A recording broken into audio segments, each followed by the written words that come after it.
So, hello बच्चों party, welcome back to STBG and this is Sandeep भैया from IIT Guwahati. And guys, आज की video में हम बात करने वाले हैं जोसा काउंसलिंग के बारे में। अब जैसा कि मैं आपको बता दूं, जोसा का शेड्यूल आउट हो चुका है। शायद बहुत सारे बच्चों को इनके वेबसाइट पर शेड्यूल नहीं दिख रहा होगा। आप यहां पर जाएंगे तो अभी भी दिखेगा कि नो डॉक्यूमेंट फाउंड। अभी यहां पर इन्होंने अपलोड नहीं किया, पर जल्दी एक आध दिन में, मोस्ट प्रॉब्ली आज ही अपलोड हो जाएगा। लेकिन आप जब इनके बिजनेस रूल में जाएंगे तो इनके बिजनेस रूल में ऑलरेडी इनका शेड्यूल आ चुका है, डिटेल शेड्यूल आ चुका है कि कब से रजिस्ट्रेशन शुरू होगा, कब से इस बार कितने राउंड्स होंगे। और मैं अभी रात को बैठ के आराम से इनका रूल एंड रेगुलेशन पढ़ रहा था कि भैया क्या क्या चेंजेस हुए हैं, क्योंकि हर साल कुछ ना कुछ चेंज होते हैं।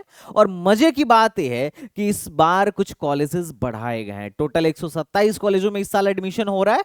मोटा मोटी 7 कॉलेज इस साल बढ़े हैं। अब वो कॉलेज कैसे हैं, इसका कट ऑफ पर क्या इंपैक्ट पड़ेगा, सब कुछ इस वीडियो में डिटेल में डिस्कशन करने वाला हूं। पर उससे पहले थोड़ा रूल समझना जरूरी है, बिकॉज अगर आप रूल एंड रेगुलेशन नहीं समझोगे तो फिर आपको हमेशा दिक्कत होगी। एंड ये बात फैक्ट है। एंड गाइस, अब से लेके आगे तक देखो, अगर तुमने मुझे चॉइस फिलिंग से पहले ढूंढ लिया है तो समझो कि भैया तुम लकी हो। अगर आपको जोसा काउंसलिंग का आइडिया नहीं है तो भी बहुत सारी चीजें समझ में आ जाएंगी। कौन सा कॉलेज अच्छा है, कौन सा कॉलेज अच्छा नहीं है, कहां जाना वर्थ इट है, किस तरीके से प्रेफरेंस ऑर्डर बनाना है, किस तरीके से चॉइस फिलिंग बनानी है, सब कुछ ए टू जेड तुम्हें इस चैनल के माध्यम से समझ में आ जाएगा। और अगर आप मेरे को जोसा काउंसलिंग से पहले, चॉइस फिलिंग से पहले नहीं ढूंढ रहे हो, आपको पूरे जोसा में कहीं ना कहीं मैं आपको दिखूंगा, ये बात फैक्ट है। और आगे चल के आपको इस बात को देख के पछतावा हो सकता है, यार ये चैनल मेरे को पहले क्यों नहीं मिला। तो अगर आपको ये चैनल मिल गया है तो आप इसको भैया सेव कर लीजिए और सब्सक्राइब करके बेल आइकन दबा दीजिए, ताकि जोसा की ए टू जेड इंफॉर्मेशन आप तक टाइमली पहुंचती रहे। तो चलो बच्चा पार्टी शुरू करते हैं। पहले देखते हैं कि इस साल जोसा का शेड्यूल क्या है, क्या क्या बदलाव हुए हैं। बहुत सारे तो नहीं, छोटे मोटे बदलाव हुए हैं और उनके बारे में हम चर्चा करने वाले हैं। किस तरीके से चॉइस फिलिंग करनी है इसके बारे में चर्चा करने वाले हैं। और इस साल कट ऑफ क्या रहने वाला है, कौन कौन जोसा में एलिजिबल है और किसको जोसा में बैठना चाहिए, इस पर चर्चा करने वाले हैं। ओके बच्चा पार्टी, तो चलो शुरू करते हैं। गाइस देखो, जोसा की रजिस्ट्रेशन डेट आ चुकी है। 2 जून को जे एडवांस का रिजल्ट आएगा और जे एडवांस का रिजल्ट आने के बाद से अपना रजिस्ट्रेशन एंड चॉइस फिलिंग शुरू हो जाएगा। 3 तारीख से लेके 12 जून तक रजिस्ट्रेशन चलेगा और साथ ही साथ चॉइस फिलिंग चलेगी। आप 12 जून तक रजिस्ट्रेशन एंड चॉइस फिलिंग कर सकते हैं। 2 टाइम याद रखिएगा, 2 टाइम याद रखिएगा पूरा जोसा में। एक है 10 AM, एक है 10 AM, क्योंकि सुबह सुबह ही कुछ खास होता है। और दूसरा है 5 PM। हर चीज की डेडलाइन जोसा में 5 PM रहती है, 12 PM नहीं रहती है, 11:59 नहीं रहती है। तो जिस दिन, मतलब मान लीजिए आप अगर 12 सोच रहे हैं तो पूरा 12 आपके पास नहीं है, 5 बजे तक का ही टाइम है। तो इन दोनों को ध्यान में रखिएगा। सुबह 10 AM जब भी कुछ नया आने वाला होगा, धक धक धक धक, वो 10 AM को आ जाता है। और ये डेडलाइन, इससे पहले पहले आपको सब कुछ निपटा लेना है, रात तक का इंतजार नहीं करना है, ये बात ध्यान रखिएगा। अब इस साल कितने इंस्टीट्यूट पार्टिसिपेट कर रहे हैं, तो एज यूजुअल 23 आईआईटी पार्टिसिपेट कर रही हैं, 32 एनआईटी पार्टिसिपेट कर रही हैं, 26 ट्रिपल आईटी पार्टिसिपेट कर रही हैं और 47 जीएफटीआई पार्टिसिपेट कर रही हैं। अच्छा, सारी जीएफटीआई अपने काम की नहीं है, जिनके बहुत गिनी चुनी जीएफटीआई हैं जो अपने काम की हैं, जिनका प्लेसमेंट ठीक है। मोस्ट ऑफ द जीएफटीआई में प्लेसमेंट नहीं होता है। तुम जब कहोगे तब मैं प्रूफ करके दिखा दूंगा कि यहां जाना, जितने हाई रैंक पर ये लोग एडमिशन दे रहे हैं उस रैंक पर यहां जाना वर्थ इट नहीं है। वो तो अलग बात है कि बच्चों को पता नहीं चलता है, बेचारे भोले भाले बच्चे पूरा रिसर्च करके नहीं डालते हैं और पैसा फंसने के डर से फिर जाके एडमिशन ले लेते हैं। बट अगर मैं कभी लाइव आया ना तो एक एक कप एकदम बढ़िया से पन्ना खोल दूंगा कि देखो यहां पर क्या चल रहा है और यहां पर क्या चल रहा है। क्योंकि मेरी जब बच्चों से बात होती है ना, क्योंकि जुड़े हुए हैं बहुत सारे बच्चे मेरे से, कॉल करते रहते हैं और मैं उनसे डिस्कशन करता रहता हूं, वो फिर जो कॉलेज के बारे में बताना शुरू करते हैं, यार तुम सुन नहीं पाओगे। बट एनीवेज, हर जीएफटीआई अच्छी नहीं है। पिछले साल 38 जीएफटीआई थी, इस साल 47 जीएफटीआईज हैं और 7 जीएफटीआईज भरी हैं। उसमें से एक कॉलेज ऐसा है जिसके कंप्यूटर साइंस का एवरेज पैकेज 12 से 13 लाख का है। जबरदस्त कॉलेज है, फीस भी बहुत ज्यादा नहीं है, थोड़ा उसके बारे में भी हम चर्चा करेंगे।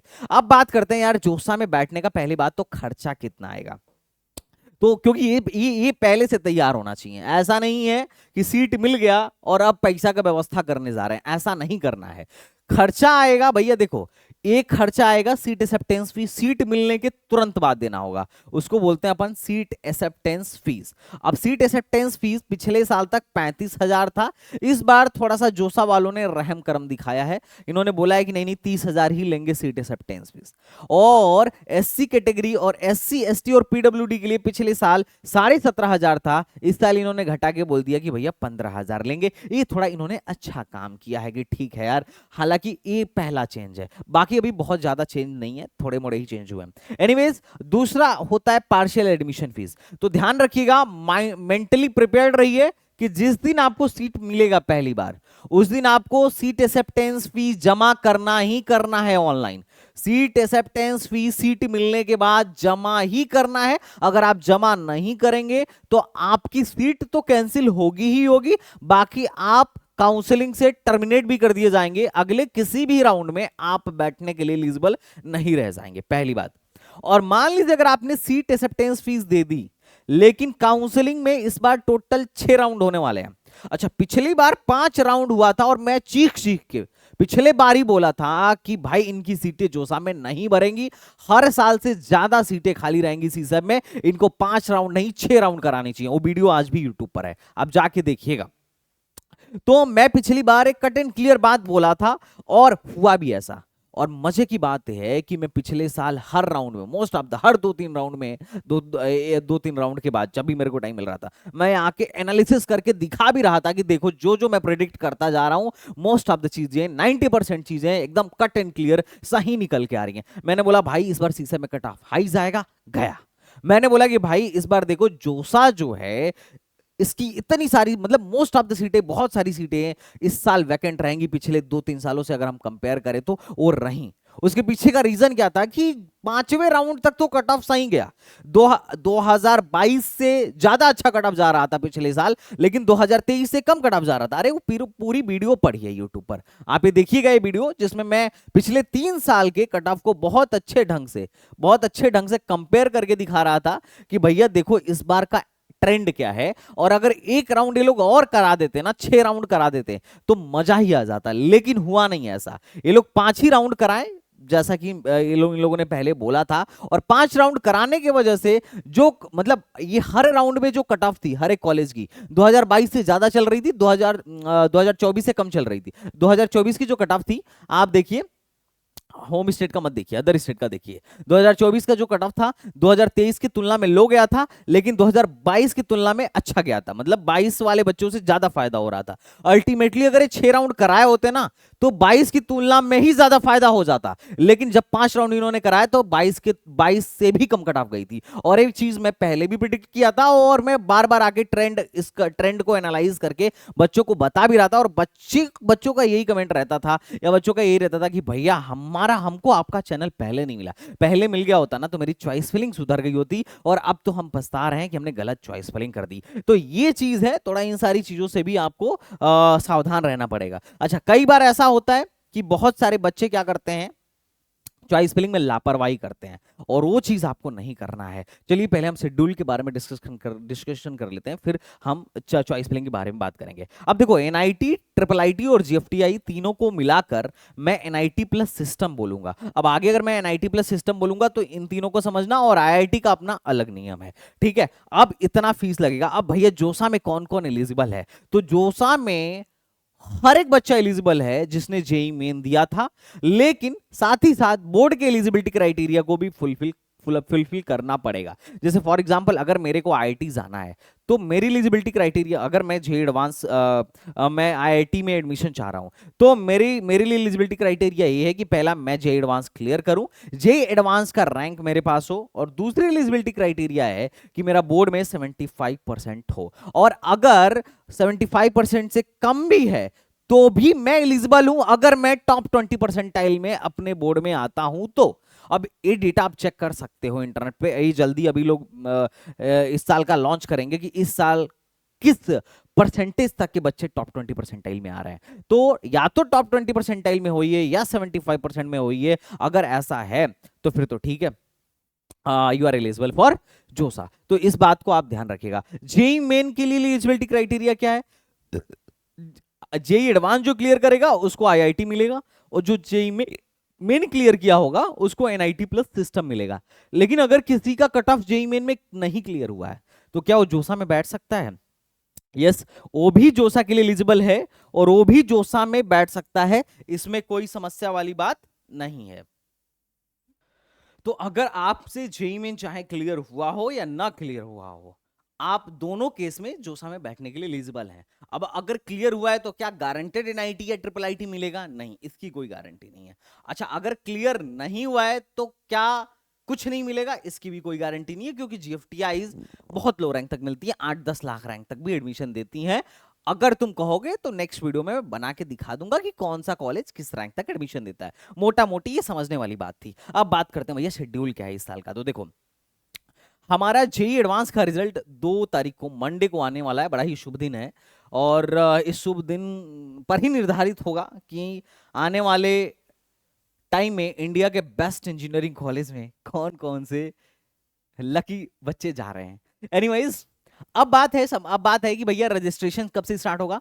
तो देखो, 3 जून से रजिस्ट्रेशन स्टार्ट होगा। 3 जून से रजिस्ट्रेशन स्टार्ट होगा 5 बजे शाम को, 5 बजे 3 जून से रजिस्ट्रेशन स्टार्ट होगा।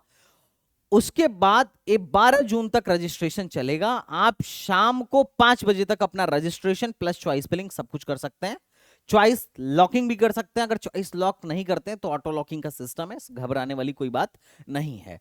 अब इसमें 3 तारीख को रजिस्ट्रेशन शुरू हो जाएगा, लेकिन 9 तारीख को मॉक 1 का रिजल्ट आएगा। मॉक 1 क्या होता है? ट्रायल होता है। ट्रायल समझते हैं ना, कि आपने जो चॉइस भरी है उसमें आपको क्या मिल रहा है, किस तरीके से लोग सीट अलॉट करते हैं, किस तरीके से आगे का प्रोसीजर होगा। तो मॉक 1 9 को होगा और मॉक 2 11 को होगा। तो आप कोशिश ये करिएगा कि मॉक 1 में बैठें और देखें, समझें, सीखें, और मॉक 2 में भी बैठे। अच्छा, कई लोग सोचेंगे कि क्या जो मॉक 1 में हमें सीट मिलेगा वही राउंड 1 में मिलेगा क्या? तो ऐसा कुछ नहीं होता है। मॉक 1 में नंबर ऑफ कैंडिडेट्स एप्लीकेंट्स कम होते हैं, तो कई बार ऐसा होता है कि मॉक 1 में अच्छा सीट मिल जाता है ना। तो मॉक 1 में जब तुम बैठते हो तो बहुत सारी चीजें, स्कोप ऑफ इंप्रूवमेंट नजर आती है कि यार चॉइस फिलिंग ऐसे नहीं ऐसे होनी चाहिए, ऐसे नहीं ऐसे होनी चाहिए। आप बात को समझिएगा। एनीवेज, तो हमें 12 तारीख से पहले पहले अपनी चॉइस फिलिंग निपटा लेनी है। अब जितने लोग काउंसलिंग कोर्स प्रोग्राम में हैं, देखिए आपका 1 तारीख से चॉइस फिलिंग बनना शुरू हो जाएगा, और मोस्ट प्रोबेबली 3 से 4 दिन के अंदर सबकी चॉइस फिलिंग बन जाएगी। तो आप बिल्कुल भी घबराइएगा मत, एसटीबीजी विल ऑलवेज विथ यू। उसके बाद राउंड 1 का रिजल्ट आएगा सुबह 10 बजे। ये टाइम याद रखना, 14 तारीख को 10 बजे राउंड 1 का रिजल्ट आएगा, और राउंड 1 का रिजल्ट आने के बाद से आपको हाईली एक्टिव हो जाना है। क्या करना है? सबसे पहले सीट एक्सेप्टेंस फीस जमा करनी है। कितने का? ऑलरेडी मैं बता चुका हूं। 18 तारीख शाम को 5 बजे से पहले पहले किसी भी कीमत पर आपको सीट एक्सेप्टेंस फीस जमा कर देनी है, और साथ ही साथ डॉक्यूमेंट भी अपलोड कर देना है। डॉक्यूमेंट बेटा पहले से बनवा के रखना है। मेडिकल सर्टिफिकेट को लेकर बहुत सारे बच्चे मतलब हल्के में लेते हैं। मुझे याद है, मेरा एक स्टूडेंट था, मैंने उसे एक एक चीज लिख के दिया था मेडिकल सर्टिफिकेट में। आईआईटी बीएचयू में पढ़ रहा है, उसकी चॉइस फिलिंग काउंसलिंग मैंने ही की थी, और मैंने बोला था कि भाई ये चीज कोई भी एक भी चीज मिस मत करना। अब वो किसी झोला छाप डॉक्टर से पता नहीं कैसे फिल करवा के लेके आया, बस एक पोर्शन मिस रह गया था। अब उस चक्कर में उस पे क्वायरी आ गई कि भाई इसको री अपलोड करो। अब जब मैंने उसे फोन करके बोला कि भाई री अपलोड कर, 24 घंटे का टाइम है बस, तो कह रहे अरे सर हम तो नानी के यहाँ घूमने आ गए हैं। तो ये चीज नहीं करना है। जब तक एडमिशन एटलीस्ट एक बार आपका डॉक्यूमेंट वेरिफिकेशन ना हो जाए तब तक नानी के यहाँ घूमने नहीं जाना है ना। तो बी अवेयर, क्योंकि एडमिशन आपका है, आपके भविष्य का सवाल है। तो ये बात ध्यान कर रखिएगा कि सबसे इंपॉर्टेंट काम क्या है कि जैसे ही आपको सीट मिले, आपका पैसा मतलब आपको जैसे 14 तारीख को सीट मिल रहा है तो उसके बाद से फीस पेमेंट करने का ऑप्शन आ जाएगा। आप तुरंत फीस पेमेंट कर दीजिएगा और तुरंत डॉक्यूमेंट भी अपलोड कर दीजिएगा, ताकि अगर कुछ गड़बड़ी भी होगा तो एटलीस्ट 18 से पहले पहले हम लोग रिजॉल्व करा लेंगे। तो इस बात को भी ध्यान रखिएगा, ये मेरी तरफ से एक एडवाइस है आपको। उसके बाद कुछ नहीं है, अगर कोई पेमेंट में दिक्कत आया होगा तो थर्सडे 19 तक ये लोग उसको रिजॉल्व करेंगे एंड क्वायरी का रिस्पॉन्ड करेंगे। लेकिन फिर 21 तारीख को इंपॉर्टेंट बात है, 21 तारीख को आपका रिजल्ट आ जाएगा। अब 21 तारीख को शाम को 5 बजे आपका रिजल्ट आएगा। रिजल्ट आने के बाद से आपको पेमेंट करना है और अपना डॉक्यूमेंट अपलोड करना है। डॉक्यूमेंट सारा रेडी होना चाहिए। इसी वीडियो में बताऊंगा कि क्या क्या डॉक्यूमेंट एटलीस्ट रेडी करके आपको रख लेना है। अब जो एक बार सीट एक्सेप्टेंस फीस दे दी है उनको बार बार सीट एक्सेप्टेंस फीस देने की कोई जरूरत नहीं है, सिर्फ एक ही बार सीट एक्सेप्टेंस फीस देना है और एक ही बार डॉक्यूमेंट वेरिफिकेशन करवाना है। लेकिन जब भी आप आईआईटी से एनआईटी प्लस सिस्टम में जाएंगे या एनआईटी प्लस सिस्टम से आईआईटी में स्विच करेंगे तब आपको डॉक्यूमेंट वेरिफिकेशन अगेन कराना पड़ेगा। उसके बाद 21 को रिजल्ट आएगा, 25 से पहले पहले डॉक्यूमेंट भी वेरीफाई आपका हो जाना चाहिए और साथ ही साथ आपका सारा का सारा मतलब सीट एक्सेप्टेंस फीस भी अपलोड हो जाना चाहिए। उसके बाद हम लोग पहुंच जाए। अच्छा, उसके बाद अगर किसी को विड्रॉल करने का मन हुआ तो आराम से 22 से लेके 26 के बीच में विड्रॉल कर सकता है, विड्रॉल कर सकता है। ध्यान रखिएगा, अगर आप विड्रॉल करते हैं, अगर आप विड्रॉल करते हैं तो जोसा आपका अच्छा खासा पैसा काटेगा, 7,000 रुपए का प्रोसेसिंग चार्ज काटेगा जोसा। तो अगर जैसे बहुत बार ऐसा होता है कि बच्चे को ट्रिपल आईटी हैदराबाद मिल गया, ट्रिपल आईटी बेंगलुरु मिल गया, जोसा में डीटीयू मिल गया, एनएसयूटी मिल गया और उसे दिख रहा है कि मेरे सॉरी ऐसा होता है कि बच्चे को triple IT Hyderabad, triple IT Bengaluru या जैक दिल्ली से कोई अच्छा कॉलेज मिल गया, तो बच्चा क्या करता है, विड्रॉल मार लेता है।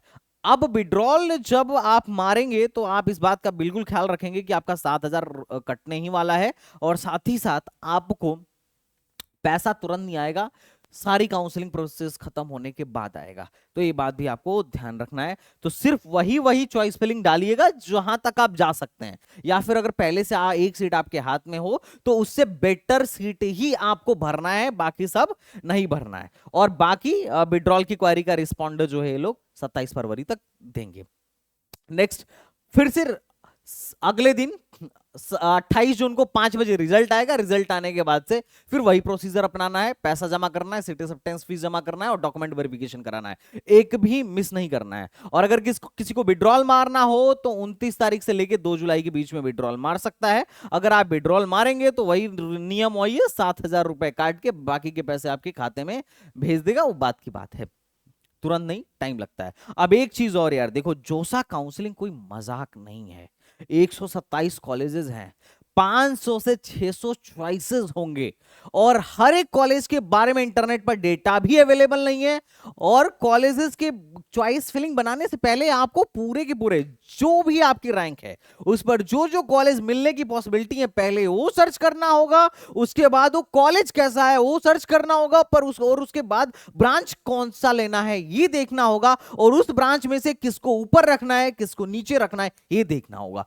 प्रॉपर रिसर्च चाहिए। और अगर तुम मतलब चॉइस फिलिंग में चूक गए तो पूरी की पूरी 2 साल की मेहनत बर्बाद हो जाएगी, उसका पूरा का पूरा मटिया मेट हो जाएगा।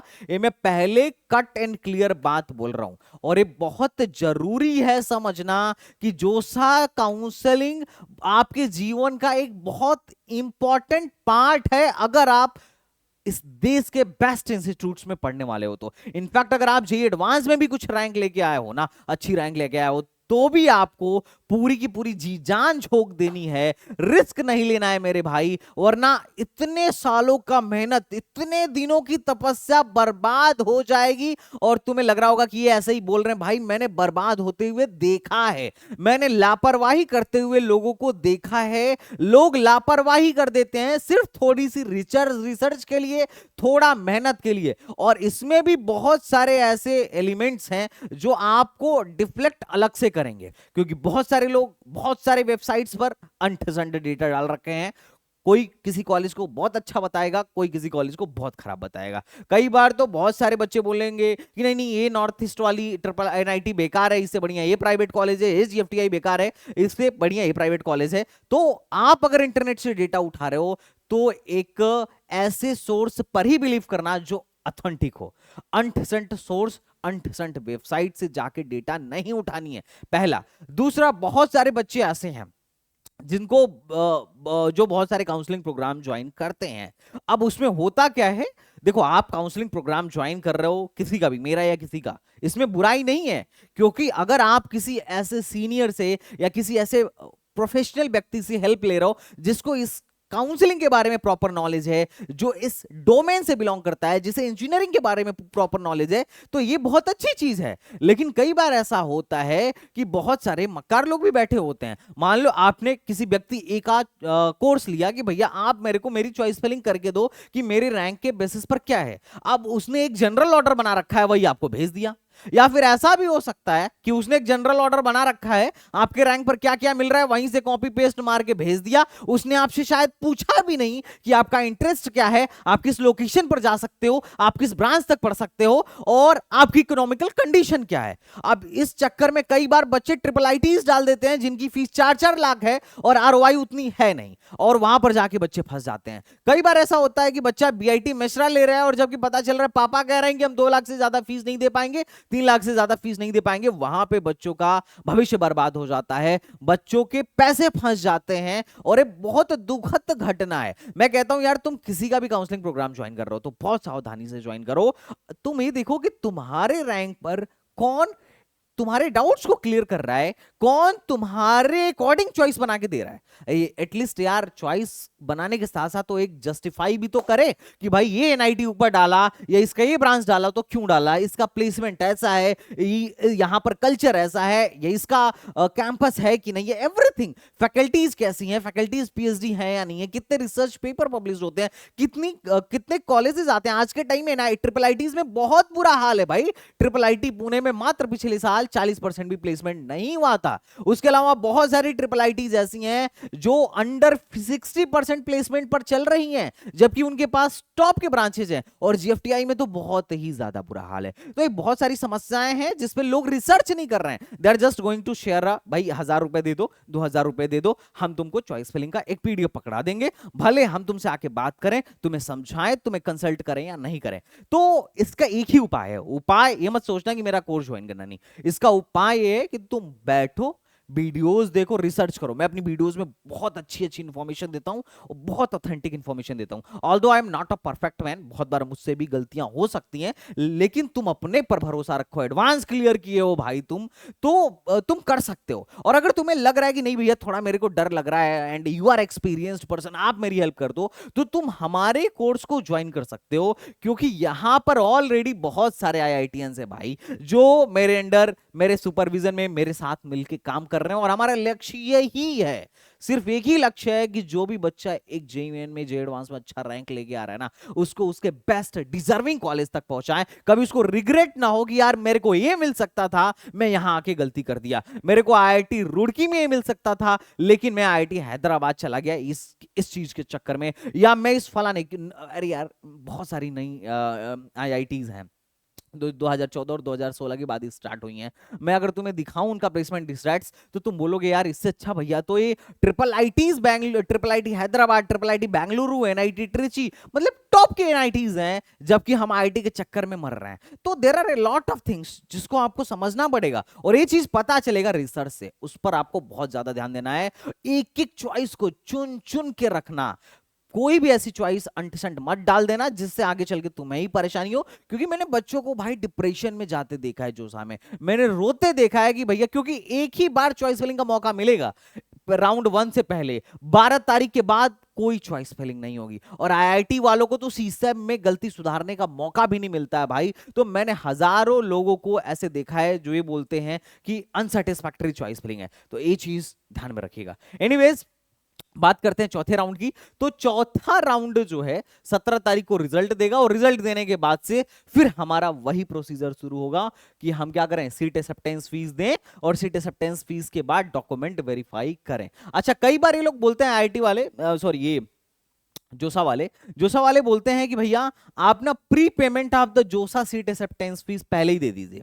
तो ये चीज बढ़िया चीज है, लेकिन सिर्फ उनके लिए जिनको श्योर है कि हमको कॉलेज मिल ही रहा है, जिन्होंने ओआरसीआर चेक कर रखा है, और जो श्योर हो चुके हैं कि नहीं मेरे को यहीं जाना है और जोसा के अलावा किसी काउंसलिंग में नहीं जाना है, तो आप पहले पेमेंट करिए। अदरवाइज अगर आप डिलेमा में हैं कि यार जोसा में अच्छा मिलेगा कि स्टेट में अच्छा मिलेगा, जोसा में बढ़िया मिलेगा कि यहां बढ़िया मिलेगा, तो डिलेमा में अगर आप हैं तो भैया इस चक्कर में मत रहिएगा, फिर प्री पेमेंट पे मत जाइएगा। अपने खाते में पैसा तुरंत रखिएगा, क्योंकि वैसे भी ठीक ठाक टाइम दे रहे हैं। देखो 14 तारीख से लेकर 18 तारीख 4 दिन दे रहे हैं, 4 दिन में तो हो ही जाएगा काम, और उसमें भी सैटरडे संडे नहीं पड़ रहा है। अगर खाते से यूपीआई काम करना बंद कर दे, बैंक में ले जाके चालान जमा करवा देंगे, कोई दिक्कत नहीं है, उसकी टेंशन मत लो। लेकिन मेजर जो इशू है वो ये है कि पैसा पहले वही जमा करें जिनको श्योर हो कि हमको मिल रहा है और मुझे यहीं लेना है। सिंपल सी बात है। राउंड 5 इंपॉर्टेंट है उन बच्चों के लिए जो आईआईटी में जाना चाह रहे हैं, क्योंकि इस राउंड में आपको एग्जिट करने का मौका मिलता है और आपको विड्रॉल करने का मौका मिलता है। ध्यान रखिएगा, क्योंकि राउंड 5 का जैसे ही रिजल्ट आएगा 17 तारीख को उसके बाद से, रिजल्ट आने के बाद से मंडे तक का आपको टाइम दिया जाएगा, 14 जुलाई तक का टाइम दिया जाएगा कि भैया आप अपना पैसा जमा करवा के डॉक्यूमेंट वेरिफिकेशन वगैरह सारा कुछ करवा लीजिएगा। एंड उसके बाद विड्रॉल का टाइम दिया जाएगा 11 से लेके 14 तक का। अब विड्रॉल का टाइम बहुत इंपॉर्टेंट है, क्योंकि जो भी बच्चा अगले साल जे एडवांस में भरना चाह रहा है और अगर उसको लग रहा है कि नहीं अभी अच्छी आईआईटी नहीं मिल रही, अच्छा ब्रांच नहीं मिल रहा है, then you have to exit.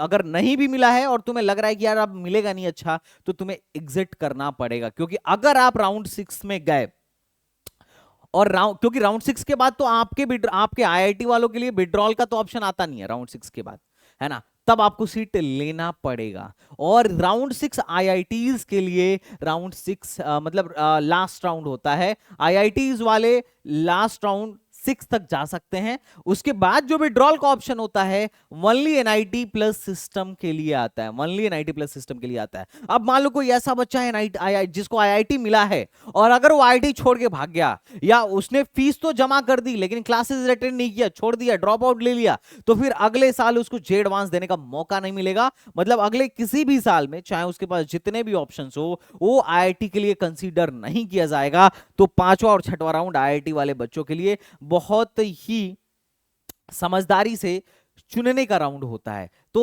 बाकी तो सीसा मैथ्स एनआईटी वाले या एनआईटी प्लस सिस्टम वालों के लिए कुछ नहीं है। तुम लास्ट राउंड तक विड्रॉल मारो कोई दिक्कत नहीं है, ना भी विड्रॉल मारो तो भी कोई दिक्कत नहीं है।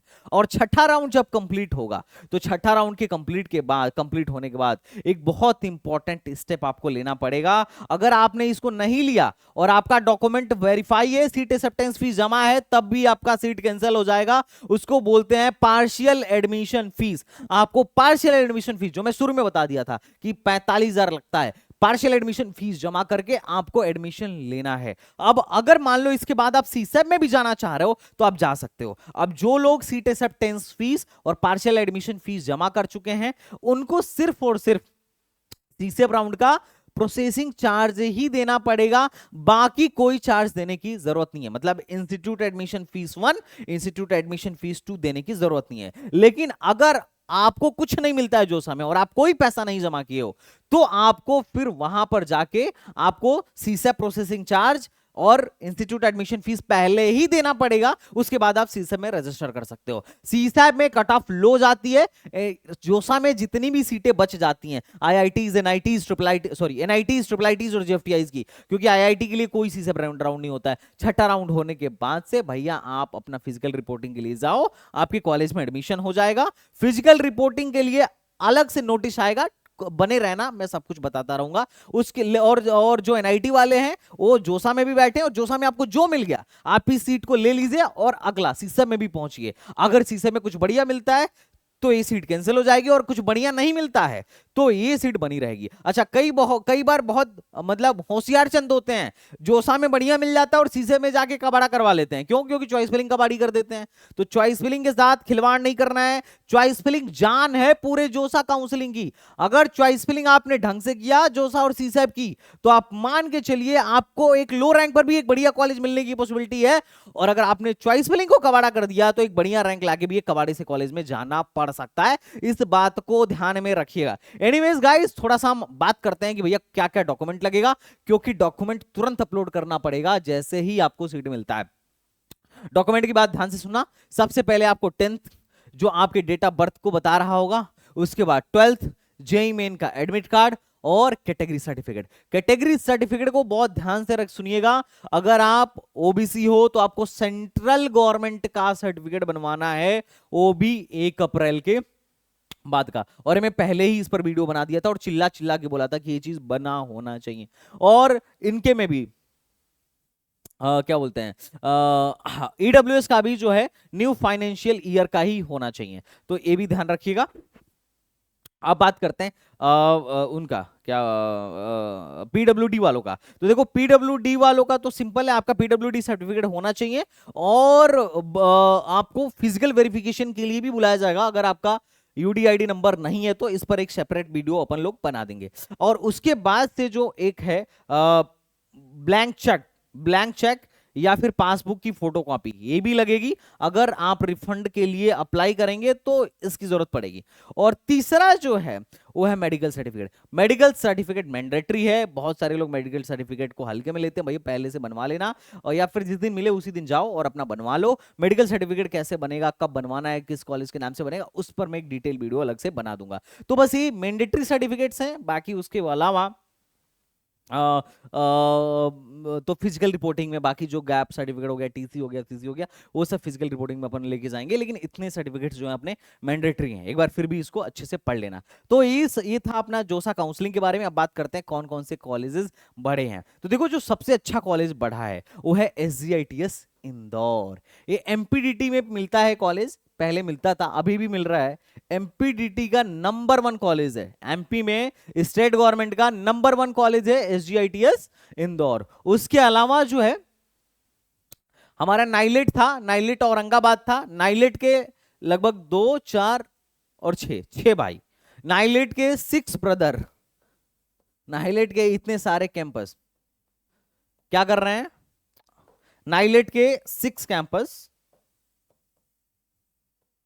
इस साल ऐड हुए हैं। अब ये कैसे हैं कैसे नहीं है, जैसे अजमेर वाला, आइजॉल वाला, गोरखपुर वाला, national institute of electronics and information technology, Patna वाला, रोपड़ वाला, ये सारे ऐड हुए हैं।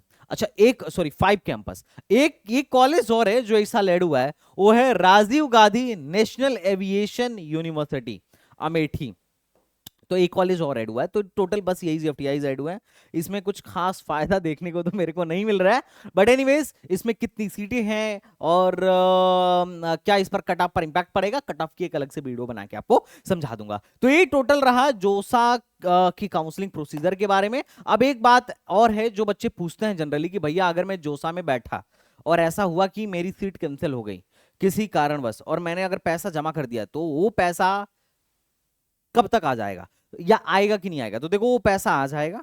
चाहे अगर तुमने पार्शियल एडमिशन फीस नहीं जमा किया और उस वजह से भी अगर कैंसिल हुआ हो तो टेंशन मत लेना, वो पैसा आराम से आ जाएगा। उसके लिए कोई टेंशन लेने की जरूरत नहीं है। अगर तुम सीसेम में बैठना चाहते हो तो वो पैसा सीसेम में भी ट्रांसफर हो जाएगा। सीसेम में अलग से पैसे देने की भी जरूरत नहीं होगी। सीसेम में बैठने से पहले पूरा पैसा देना पड़ता है। जोसा में बैठने का कोई चार्ज नहीं होता है। तो जितने भी लोग किस्मत आजमाना चाहते हैं, भैया आइए जोसा में किस्मत आजमाइए। और जोसा के किस किस टॉपिक पर तुम वीडियो चाहते हो नीचे लगातार कमेंट बॉक्स में बता देना। अब आगे बात जोसा पे होगी अगले 8-10 दिन तक। तो चलो मिलते हैं नेक्स्ट वीडियो में, तब तक के लिए बाय बाय, टाटा एंड जय Hind. Thank you so much.